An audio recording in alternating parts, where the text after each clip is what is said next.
Estos son los contenidos de las clases de hoy. El viernes definimos lo que es un SNP. Hoy vamos a hablar de otras variantes genéticas. Vamos a introducir el concepto general para identificar variantes genéticas asociadas con enfermedades. Y vamos a hablar también de agregación familiar, heredabilidad, análisis de segregación. ¿Sí? Entonces esto les tiene que sonar ya familiar. SNP. Teníamos las tres consonantes ahí. S, NP, N es de nucleótido, la P era de polimorfismo. ¿Y qué era polimorfismo? Era el contrario de monomorfismo. Variabilidad. En esa posición cromosómica a veces observo un nucleótido, a veces observo otro. ¿Sí? Y la S significaba simple. ¿Y qué entendíamos por simple?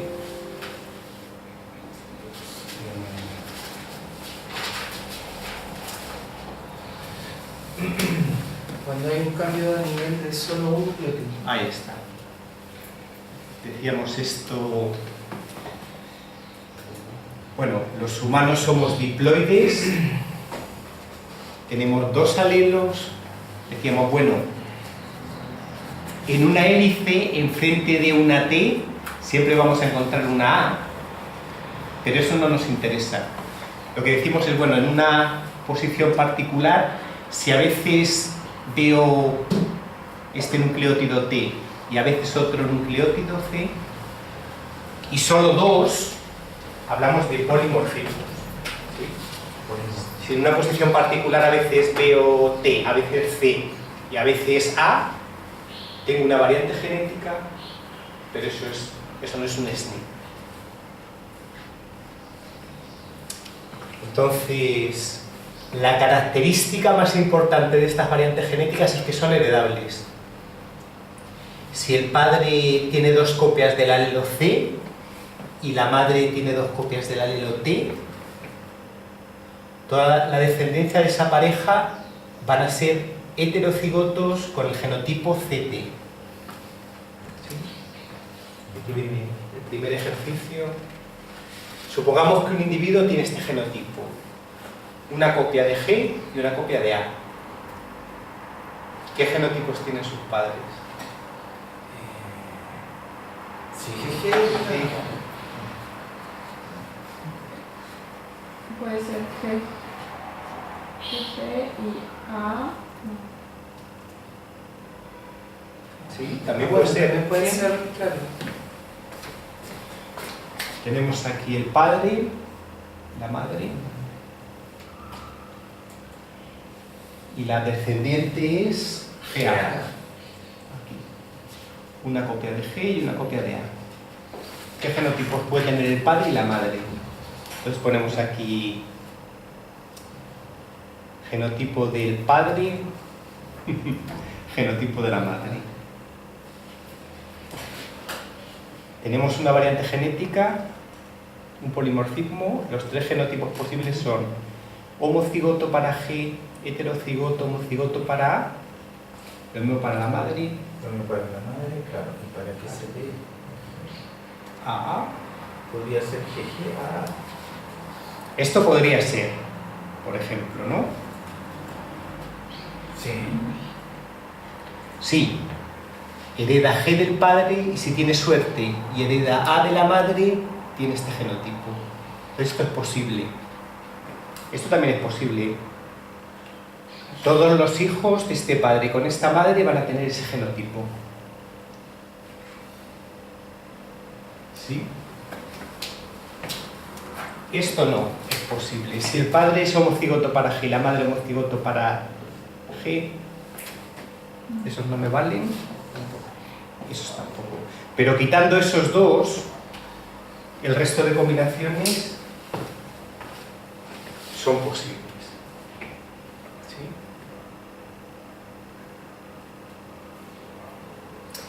La característica más importante de los SNPs es que son heredables. Los padres se los pasan a los hijos.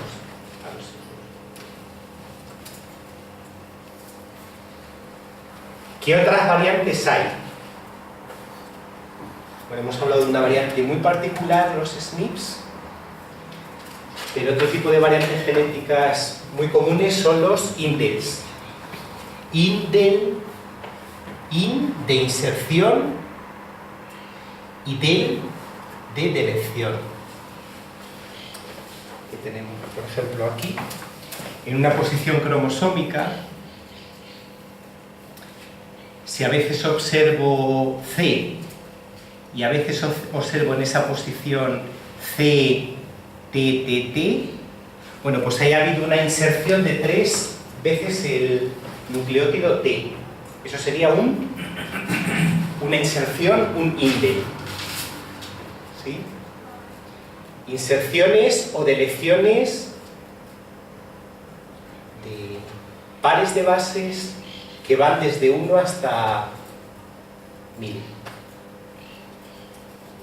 Relativamente pocas. ¿Sí? Bueno, si en otra posición, si a veces observo A y a veces me falta, no hay nada ahí, bueno, pues tendríamos una deleción. Se ha borrado ese nucleótido, o se han borrado 2 nucleótidos o 3 nucleótidos, tendríamos una deleción. Estas variantes en general se llaman indels. Indels.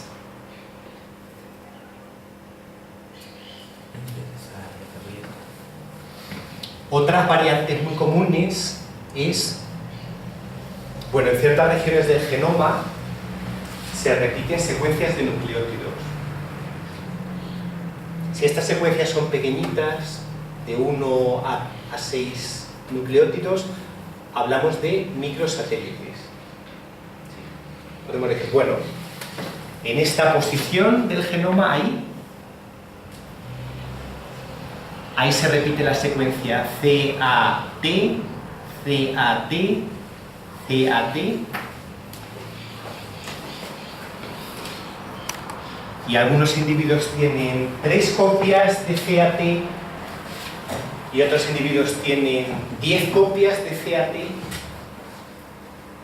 Ese es otro tipo de variabilidad genética. ¿Sí? ¿Pero eso cómo se llama? ¿Esa es la VNTR? Sí. VNTRs se llaman en general, o microsatélites si se trata de secuencias cortas. Aquí, por ejemplo, bueno, pues supongamos que tenemos en una región cromosómica que se repite esta secuencia CA. Bueno, a veces observamos 4 copias de esa secuencia, a veces observamos 3 copias, entonces diríamos, bueno, un individuo que tiene en un cromosoma 4 copias y en otro cromosoma 3 copias es heterocigoto. El alelo 1 serían 4 copias de esta repetición, el alelo 2 3 copias de esa repetición. ¿Sí?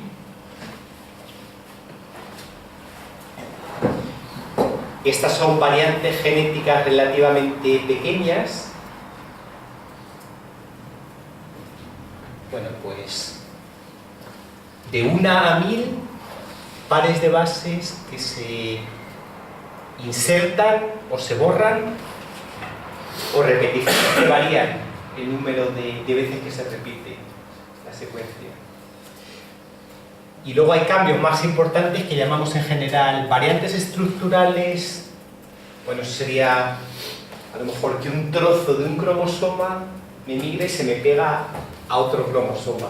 Algo que tendría que estar en el cromosoma 16 aparece en el cromosoma 21. ¿Sí? O duplicaciones, por ejemplo, en vez de haber una copia de esta secuencia, hay 2 copias, se ha copiado 10 copias. Pero estas son como especies de, serían como mutaciones o no, porque se borre, que haya otra que haya una mayor cantidad de repeticiones, sería una especie de mutación. Porque el otro día vimos mutación que era cuando cambiaba uno de los núcleos. Claro, lo que pasa es que una mutación es que, bueno, ahí hay un nucleótido y de alguna manera, a lo mejor por exposición a luz solar, me varía el nucleótido. Claro. Me varía de T a C. Pero este tipo de variantes es diferente. Es diferente, no sería mutación. Puede ser una mutación, pero no necesariamente. Normalmente una mutación... Es solo con respecto al nucleótido. Sí. Sí. Son como dos cosas diferentes. Ya. Las mutaciones pueden originar diferentes tipos de variabilidad genética. Normalmente se trata de cambios pequeños en la secuencia. Sí. Otras mutaciones que son más, como llaman, cromosómicas o estructurales, la mayoría están asociadas a enfermedades, algunas que no, pero la mayoría están asociadas a enfermedades, y estas que son más pequeñitas son viables en general. Ah, ya. Sí.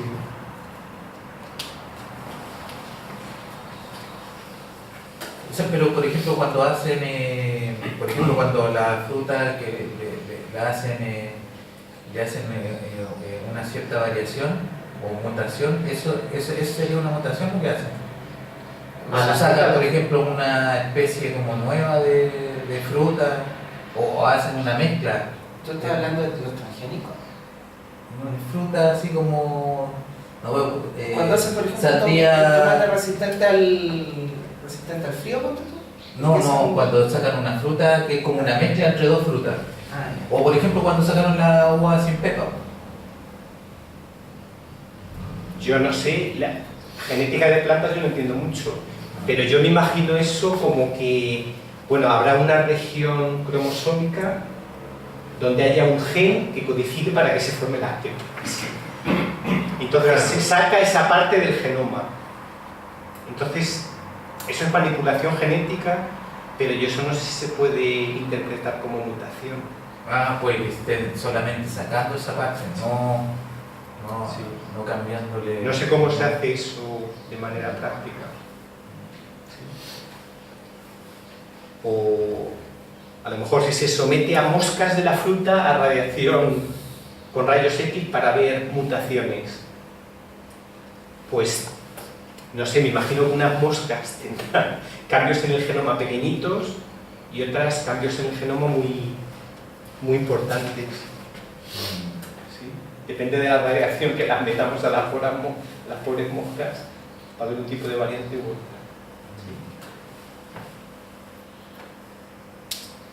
Entonces, ¿qué efectos pueden tener variantes genéticas en una enfermedad?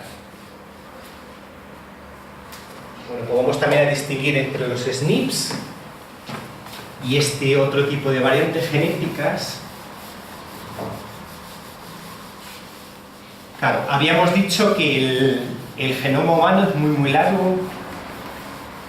¿Cuántos bases de pares de bases tiene el genoma humano?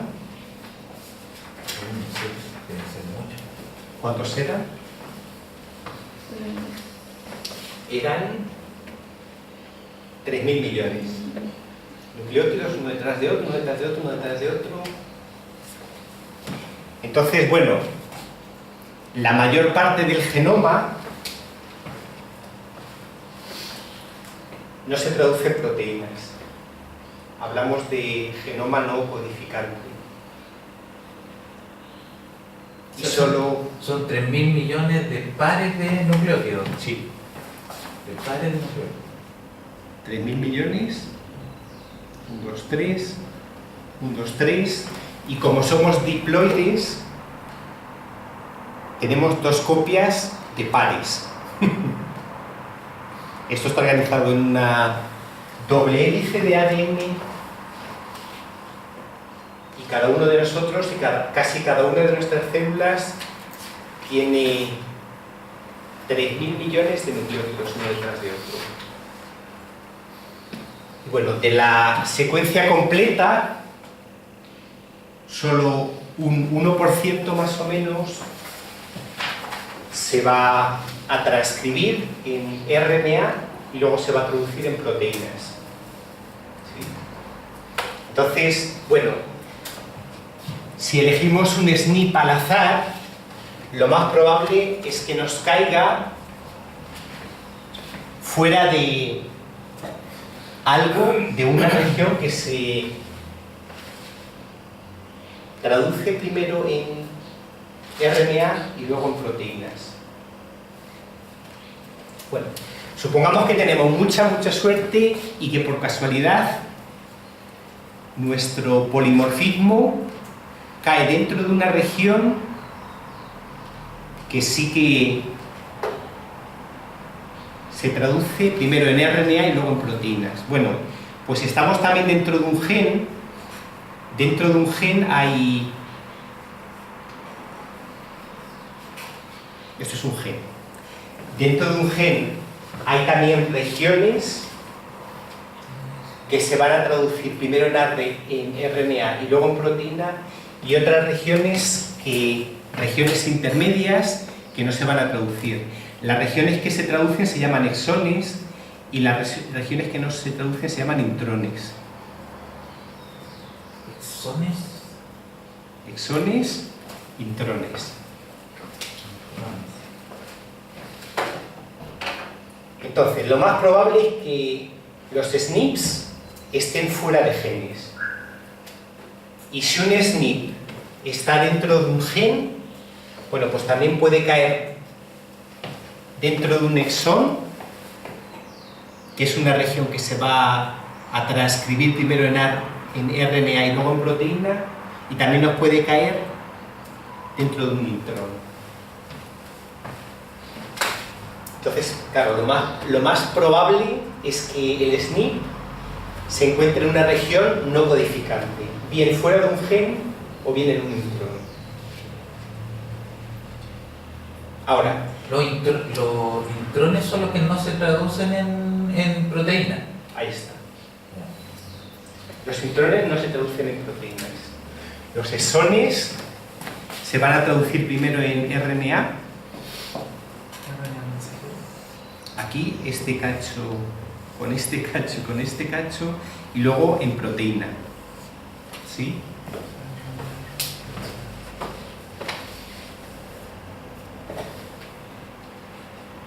¿Qué pasa si tenemos una variante dentro de un exón? Bueno, pues entonces tenemos aquí. ¿Qué pasa si tenemos una variante dentro de un gen y dentro de un exón?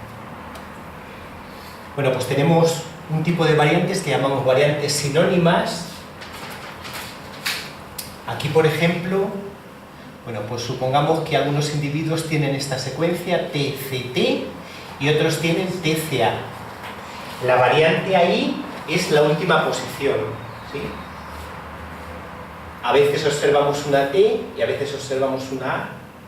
Pero bueno, estos dos tripletes codifican los mismos para el mismo aminoácido. Entonces, bueno, ahí aunque tenemos una variante genética, el efecto de esa variante genética es probablemente nulo, porque están codificando para el mismo tipo de aminoácido. ¿Sí? Otro tipo de variantes genéticas son las variantes genéticas que codifican para diferentes proteínas. Por ejemplo,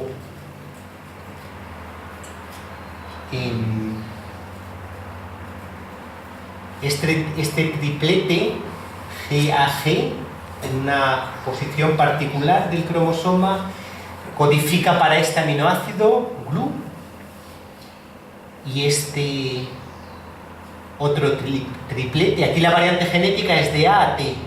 Bueno, pues si cambio este nucleótido, el aminoácido me cambia, y la proteína, esta proteína con este aminoácido es la hemoglobina de tipo A, esta es la hemoglobina de tipo S. Tienen una configuración espacial muy diferente, ¿sí? los individuos con este tipo de proteína, bueno, este es el aspecto que tienen las dos hemoglobinas. Esta es la hemoglobina normal, esta es la hemoglobina con ese aminoácido ahí. Bueno, la hemoglobina con esta configuración forma esa pelotona, así. Claro, Sí. da lugar a una configuración del eritrocito Claro. totalmente disfuncional. Bueno, Si te das cuenta, ahí está el disco bicóncavo, sí, en el caso del normal, que es como un Vitaflex. ahí está. ¿Y qué cosa estamos viendo ahí? Aquí lo que estamos viendo es, Esa es la estructura como espacial de la proteína. Sí. Ah, ya. Entonces, esa estructura espacial normal da lugar a glóbulos rojos normales, que Ya. son como un disco que por dentro tiene un huequito, porque se le ha sacado el núcleo, y es el que puede fluir bien a través del torrente sanguíneo. En Ya. cambio, el de abajo es una proteína disfuncional.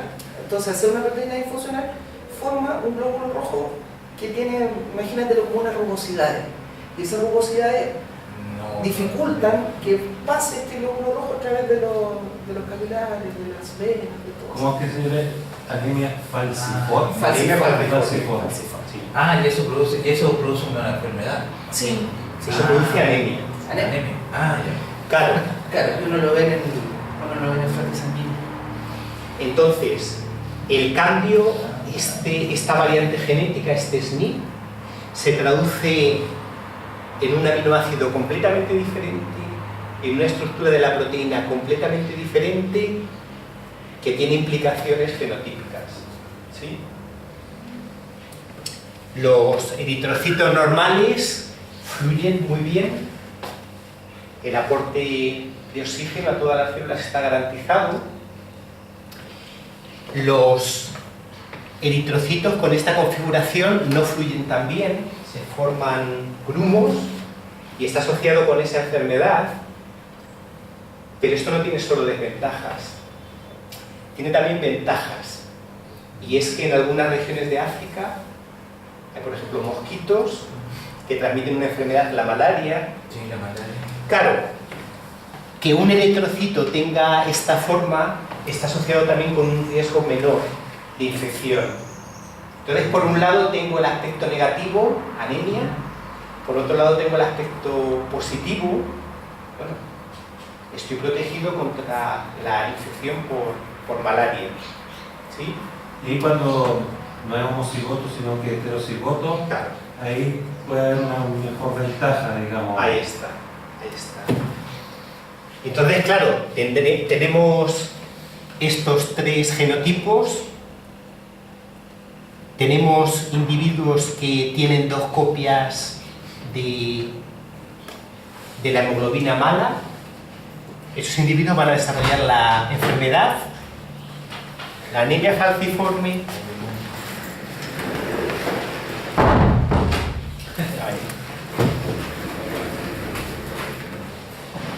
Ahí está.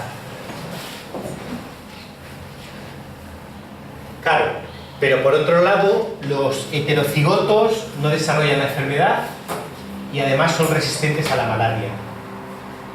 ¿Sí? Entonces, este es un ejemplo de una variante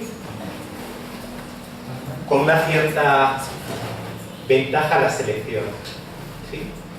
O sea, eso puede ser como una adaptación que se ha ido a través de la evolución que se ha ido dando. Sí. Claro, en algún momento durante la evolución humana mutó la variante, este aminoácido cambió de A a T. ¿Sí? Y bueno, esos individuos pues estaban protegidos frente a la infección de malaria y por eso son seleccionados hoy en día. ¿Sí? Pero la selección persistiría mientras existiera la selección evolutiva Claro. por la prevalencia de malaria, pero si la malaria desaparece en realidad quedan en desventaja. Claro. ¿Sí? La malaria está lejos de desaparecer. Sí, lejos. Entonces tenemos estos tipos de variantes hasta ahora. Bueno, lo más normal es que la variante se encuentre fuera de un gen o, si está dentro de un gen, fuera de un exón. ¿Qué pasa si la variante se encuentra dentro de un exón? Bueno, puede ser que no tenga ningún efecto en el aminoácido que se codifica, puede ser que codifique un aminoácido muy diferente o similar. Este es un ejemplo. Y bueno, hay también tripletes de aminoácidos que dicen, bueno, cuando leo este triplete separa la traducción de la proteína, ¿sí? Este tipo de variantes genéticas se llaman nonsense, ¿sí?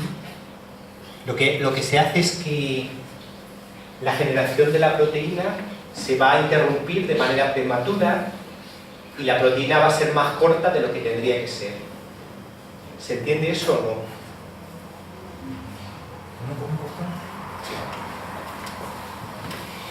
Yo aquí tengo mi secuencia CCC, CAT, TCG, ¿sí? Esto me codifica para un aminoácido, esto me codifica para otro y esto me dice para con la traducción de esa proteína. Hay un triplete. ¿Qué triplete codifica para que separe? Yo tampoco me acuerdo.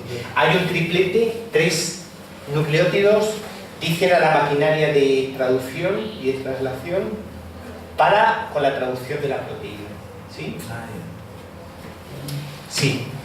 Si una variante genética me resulta en ese triplete antes de lo esperado, la proteína va a ser más corta de lo que espero. ¿Sí? Si se produce una variante genética y se me altera el triplete y en vez de codificar para el aminoácido que tiene que codificar, codifica para de traducir la proteína va a ser mucho más corta de lo que tendría que ser. Y eso puede tener efectos fenotípicos. ¿Sí?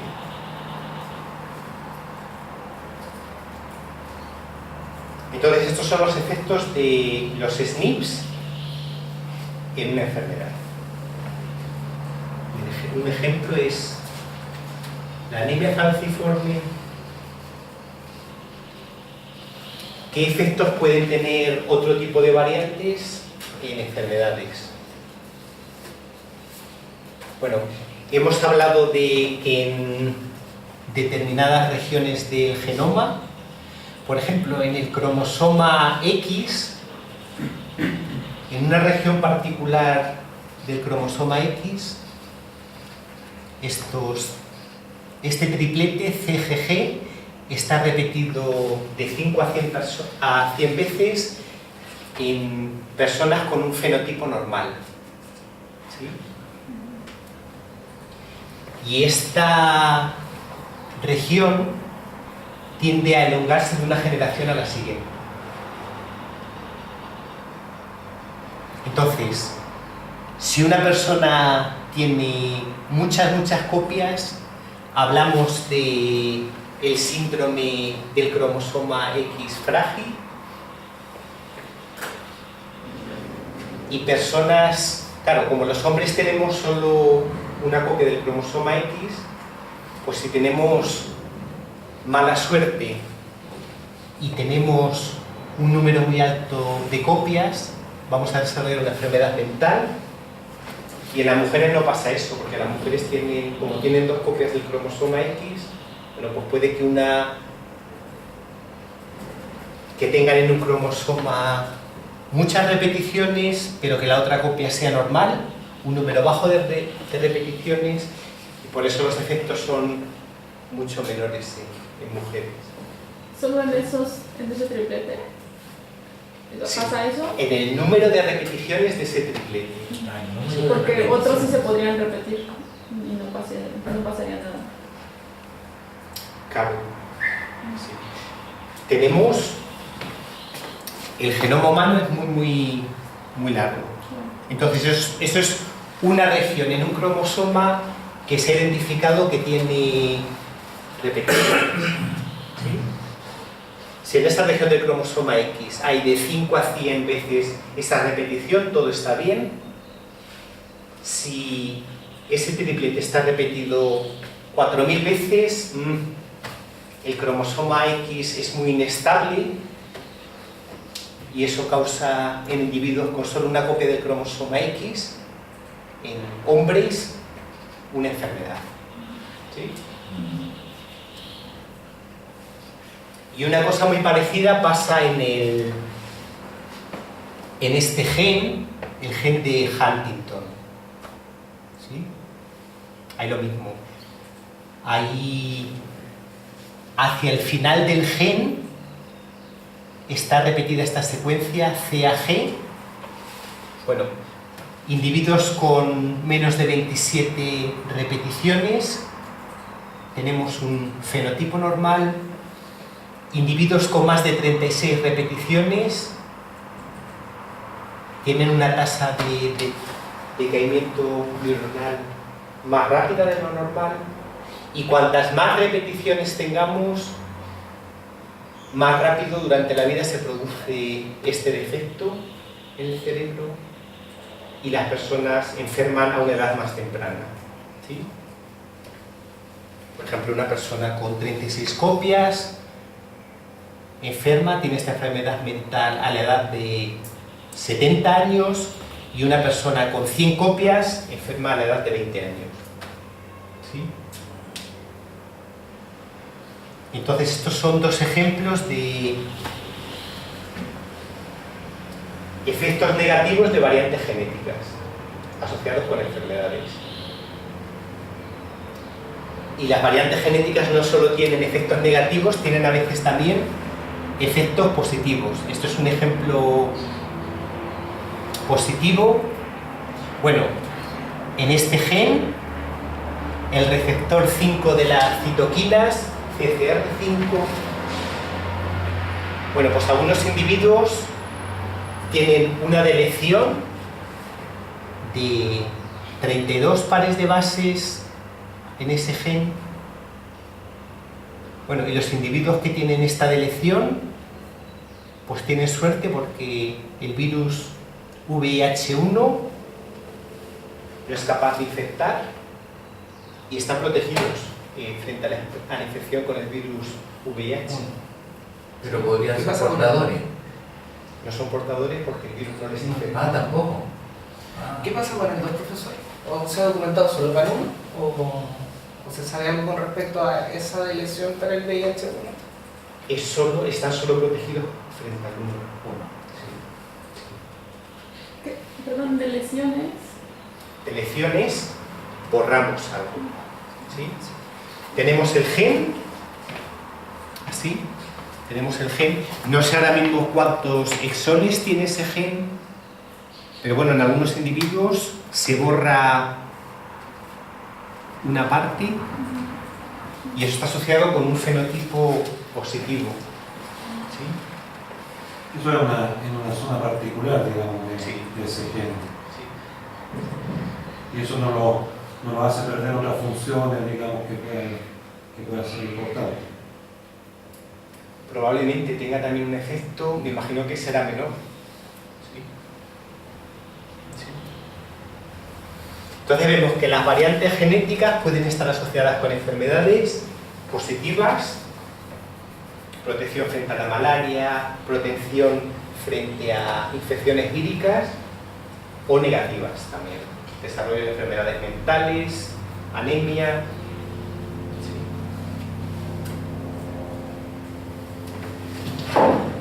Entonces,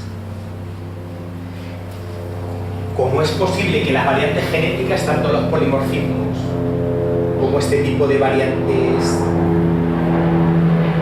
que afectan más que a un nucleótido, índices, microsatélites, están asociados con enfermedades? Bueno, pues ahora la pregunta es, ¿cómo identificamos qué variantes genéticas están asociadas con enfermedades? ¿Sí? Y este es el procedimiento general para hacer eso. El primer paso es siempre mirar si la enfermedad que estamos estudiando está acumulada dentro de familias. ¿Sí? Hemos visto que las variantes genéticas, la característica más importante es que se heredan. Los padres se les pasan a los hijos. Entonces, si una variante genética se hereda y una variante genética está asociada a una enfermedad, tendríamos que observar una agregación de la enfermedad dentro de familias. ¿Y qué entendemos por agregación familiar de una enfermedad en familias? Bueno, por ejemplo, ¿cuál es el riesgo que tiene una mujer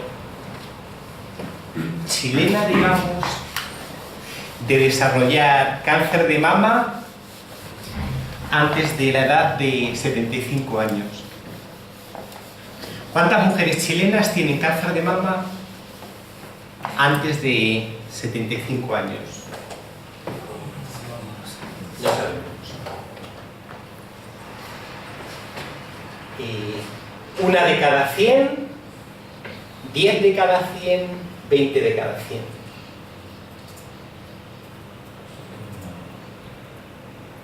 O la mujer. ¿Cuál sería? No me acuerdo. Pero ¿es como en general o en Chile? En Chile. En Chile. Población general. La probabilidad de cáncer de pecho, cáncer de mama, antes de 75 años. ¿Cuántas mujeres tienen cáncer de mama en Chile? Antes de 75 años. 10 de cada 100, 10% en México. 10% en México. ¿Y en Chile?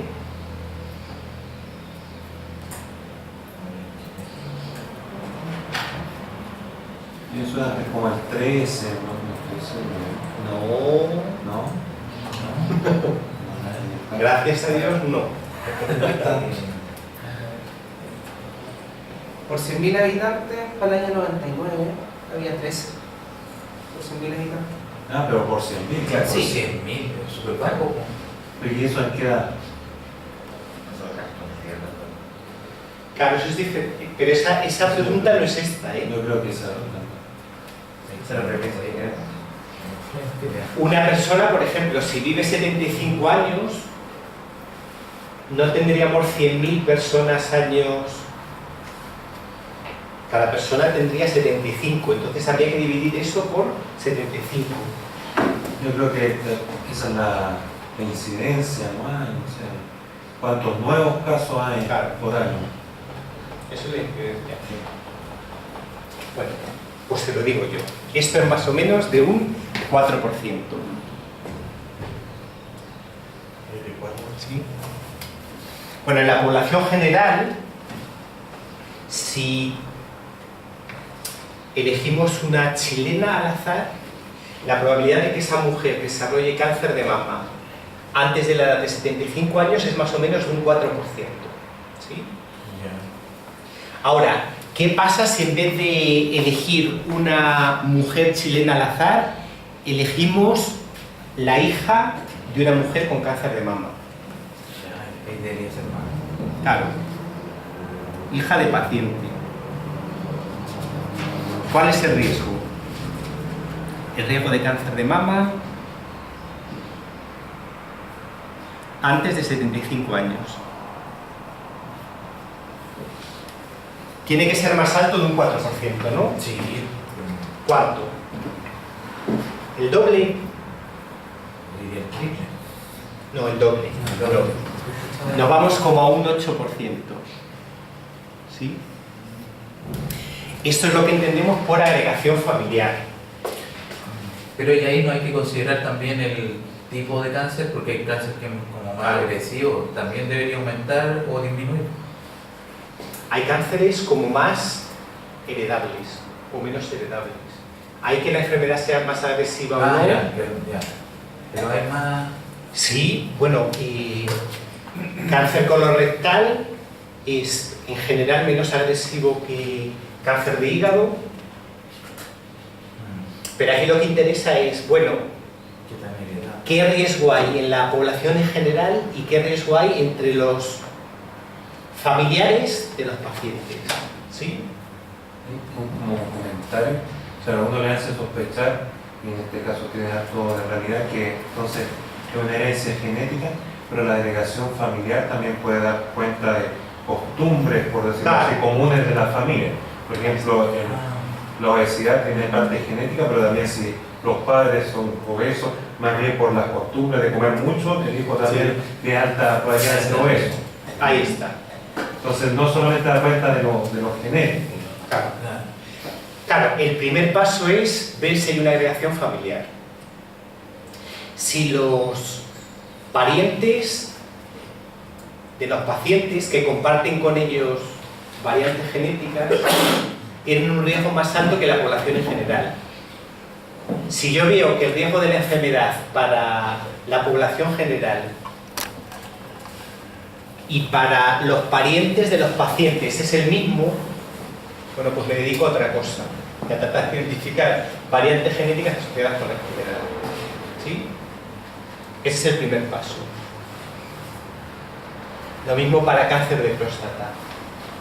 ¿Qué riesgo tienen los hombres chilenos de cáncer de próstata? ¿Qué riesgo tienen los hermanos de pacientes con cáncer de próstata? Si ese riesgo es más alto que el de la población general, sigo. Si ese riesgo es el mismo que el de la población general, me dedico a otra tarea. ¿Sí? Entonces ese es el primer paso, y para hacer esto no nos hacen falta genotipos. Con mirar el fenotipo nos vale. Hasta ahora no hemos tipificado ninguna persona. ¿Sí? El segundo paso es lo que dice Rodrigo. Bueno, ejemplo, cáncer de pulmón. ¿Qué causa cáncer de pulmón? Ahí está. Entonces, si en una familia observamos que hay varios casos de cáncer de pulmón, ahí nos tendríamos que preguntar, bueno, claro, esta agregación familiar de cáncer de pulmón se debe a que el padre fuma y toda la familia fuma, o se debe a que en esa familia están compartiendo variantes genéticas. ¿Sí? Entonces, ahora vamos a definir la heredabilidad.